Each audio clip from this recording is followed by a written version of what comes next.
Welcome back to Tirupati Sri Prajna DSC YouTube channel. ఈరోజు ప్రశ్న అయితే గమనిద్దాం. ఇచ్చిన ప్రశ్న అనేది రెండు రకాలైన ప్రకటనలు అయితే కలిగి ఉంది. అందులో సరైన ప్రకటన ఏమిటి, తప్పు ఏమిటి అనేది మనం గుర్తించాలి. మొదటిగా ప్రకటన 1, పుపుస కవాటం రక్తాన్ని కుడి జఠరిక నుండి పుపుస ధమనిలోకి అనుమతించడం ద్వారా ఊపిరితిత్తులకు చేరుటకు సహకరిస్తుంది. ప్రకటన బి, ఊపిరితిత్తుల్లో ఉన్నటువంటి ఆమ్లజని రహిత రక్తం ఆమ్లజని సహితంగా మారి ఎడమ కర్ణికకు చేరుతుంది.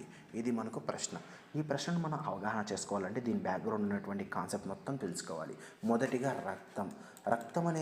రక్తం చేసే పని ఏమిటి, రక్తం ద్వారా మనకి ఏం ఉపయోగాలు ఉన్నాయి ఇప్పుడు మనం తెలుసుకుందాం. ఇవన్నీ కూడా మనం తెలుసుకుంటే చాలా ఈజీగా దీనికి సంబంధించి ఆన్సర్ అనేది మనం చేయవచ్చు. రక్తం అనేది ఆహారాన్ని, ఆక్సిజన్ని మరియు వ్యర్థ పదార్థాలను రవాణా చేస్తుంది. అయితే రక్తంలో ప్లాస్మా అనే ద్రవరూప మాత్రికను మనం చూస్తాం. ఈ యొక్క ప్లాస్మా అనేది కరిగిన స్థితిలో ఉన్న ఆహారాన్ని, కార్బన్ డైఆక్సైడ్ని మరియు నత్రజని సంబంధిత వ్యర్థాలన్నింటి కూడా రవాణా చేస్తుందని చెప్పవచ్చు. ఇదే రక్తంలో ఉన్నటువంటి ఎర్ర రక్త కణాలు అనేవి ఆక్సిజన్ని రవాణా చేస్తాయి. ఇలా శరీరం అంతా కూడా ఇలా రకరకాల పదార్థాలు రవాణా చేయడానికి ఒక సమగ్రమైన వ్యవస్థ అవసరం. ఆ వ్యవస్థలో ఒక ముఖ్యమైన అవయవం ఏమిటంటే గుండె అని చెప్పవచ్చు. According to new text books, గుండె అనేది పిడికలంత పరిమాణంలో ఉండే ఒక కండరయుతమైన అవయవం అని చెప్పవచ్చు. అయితే ఓల్డ్ టెక్స్ట్ బుక్ ప్రకారం మనం గమనిస్తే ఈ యొక్క గుండె అనేది బేరిపండు ఆకారంలో ఉండి త్రికోణ ఆకృతిలో ఉంది అని చెప్పవచ్చు. ఇదే హృదయం అనేది పై వైపున చాలా వెడల్పుగాను, కింది వైపున మనకు తక్కువ వెడల్పుగాను ఉంటుంది, అంటే సన్నగా ఉంటుందని చెప్పవచ్చు. ఇదే హృదయాన్ని ఆవరించి రెండు రకాలైన పొరలు ఉంటాయి. హృదయాన్ని ఆవరించి ఉంటాయి కాబట్టి హృదయావరణ త్వచాలు అంటారు. ఈ త్వచాల మధ్యలో ఒక రకమైన మనకు ద్రవం అనేది కనిపిస్తుంది.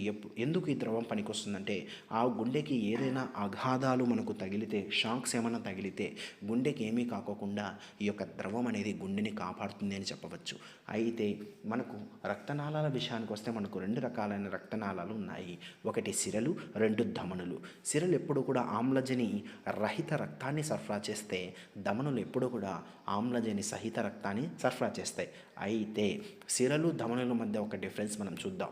వీటి ముందర పుపుస అనే వర్డ్ ఒకవేళ మనం యాడ్ చేసామనుకోండి, సిరలు అంటేనే ఆమ్లజని రహిత రక్తం, కానీ పుపుస సిర అంటే ఆమ్లజని సహిత రక్తం. ధమని అంటేనే ఆమ్లజని సహిత రక్తం, కానీ పుపుస ధమని అంటే ఆమ్లజని రహిత రక్తం. గుర్తుపెట్టుకోవాలి. ఇక్కడ పుపుస అనే వర్డ్ యాడ్ చేశామంటే అది ఏదో సందర్భంలో ఊపిరితిత్తులకి లింక్ అనేది కలిగి ఉంటుంది. ఊపిరితిత్తుల్లోకి తెరుచుకోనన్నా తెరుచుకుంటుంది, ఊపిరితిత్తుల నుంచి బయలుదేరి ఉంటుంది. ఈ విషయాన్ని అయితే మీరు గుర్తుపెట్టుకోండి. సాధారణంగా సిరలు, అన్ని రకాల సిరలు ఎక్సెప్ట్ పుపుస సిర తప్ప మిగిలిన అన్ని సిరలు కూడా కుడి కర్ణికలోకి తెరుచుకుంటాయి. ఎప్పుడు ఆ కుడి కర్ణిక సడలినప్పుడు. ఆ కుడి కర్ణిక ఎప్పుడైతే సడలుతుందో ఆ యొక్క సిరల నుంచి రక్తం కుడి కర్ణికలోకి చేరుతుంది. ఆ తర్వాత కుడి కర్ణిక అనేది సంకోచించినప్పుడు కుడి కర్ణిక నుంచి ఆ యొక్క ఆమ్లజని రహిత రక్తం అనేది కుడి జఠరికలోకి వెళ్తుంది. ఇక్కడ ఇంకో విషయం మనం గమనించాలా, కుడి కర్ణిక మరియు కుడి జఠరికలో ఉన్నటువంటి రక్తం అనేది ఎప్పుడు కలిసిపోకుండా ఇక్కడ కుడి జఠరికాంతర విభాజకం అనేది మనకు కనిపిస్తుంది. ఈ కుడి జఠరికాంతర విభాజకంలో రక్తం అనేది సరఫరా అవ్వడానికి ఒక రకమైన కవాటం ఉంటుంది. ఆ కవాటం పేరే అగ్రత్రయ కవాటం. అయితే ఈ యొక్క ఆమ్లజని రహిత రక్తం అనేది జఠరికల్లోకి వస్తుంది. సిరలన్నీ కూడా కర్ణికల్లోకి ఓపెన్ అవుతాయి. జఠరికల నుంచి బయలుదేరేవన్నీ కూడా ధమనులు. ఇప్పుడు ఆమ్లజని రహిత రక్తం అనేది ఊపిరితిత్తులకు వెళ్ళి అక్కడ ఆమ్లజని సహితంగా మారాలా. ఇలా మారాలంటే కుడి జఠరిక నుంచి ఒక రక్తనాళం అనేది బయలుదేరాలి. జఠరిక నుంచి బయలుదేరింది కాబట్టి దీనిని మనం ధమని అని పిలుస్తాం. ఊపిరితిత్తులకు వెళ్ళింది కాబట్టి ఇది పుపుస ధమని అని పిలుస్తాం. ఈ విధంగా పుపుస ధమని ద్వారా పుపుస కవాటం నుంచి రక్తం అనేది ఊపిరితిత్తులకు వెళ్తుంది. అక్కడ ఆమ్లజని రహిత రక్తం కాస్త ఆమ్లజని సహితంగా మారి ఆ యొక్క ఊపిరితిత్తుల నుంచి మనకు ఎడమ కర్ణికలోకి తెరుచుకోవడం జరుగుతుంది. ఇక్కడ గమనించాల్సిన విషయం మరొకటి ఉంది. కర్ణికలోకి ఓపెన్ అయ్యేది ప్రతిదీ కూడా సిరనే. సిరలు ఎప్పుడు కూడా రక్తాన్ని తీసుకొస్తాయి, కానీ ఇది ఊపిరితిత్తులతో సంబంధం కలిగి ఉంది కాబట్టి ఇది పుపుస సిర అని చెప్పవచ్చు. పుపుస సిర కాబట్టి ఆమ్లజని సహిత రక్తాన్ని తీసుకొని వస్తుందని చెప్పవచ్చు.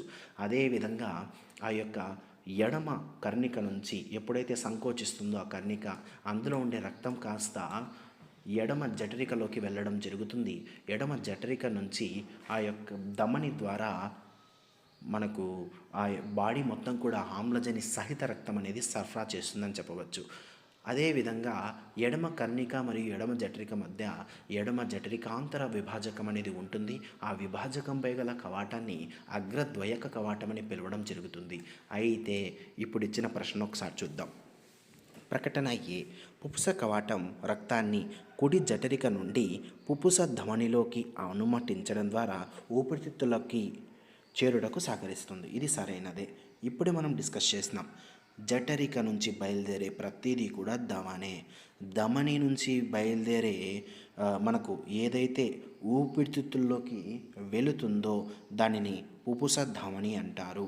ధమనిలో ఎప్పుడూ కూడా మంచి రక్తమే, కానీ పుపుస ధమని అంటే అందులో ఆమ్లజని రహిత రక్తం ఉంటుంది. తర్వాత చూద్దాం. ఊపిరితిత్తుల్లో ఆమ్లజని రహిత రక్తం ఆమ్లజని సహితంగా మారి ఎడమ కర్ణికకు చేరుతుంది. ఇక్కడ మనం గమనించాల్సిన విషయం, ఎడమ కర్ణికల్లోకి తెరుచుకునే ఆ యొక్క రక్తనాళం ఏమిటంటే సిర ఎప్పుడు కూడా ఒకవేళ ఊపిరితిత్తుల్లోకి సంబంధం కలిగి ఉంటే ఆమ్లజని సహిత రక్తం అనేది అందులోకి ఎంటర్ అవుతుందని చెప్పొచ్చు. దీన్ని బేస్ చేసుకొని ఈ రెండు కూడా సరైన సమాధానాలే. తర్వాత వీడియోలో మళ్ళీ కలుద్దాం. Thank you.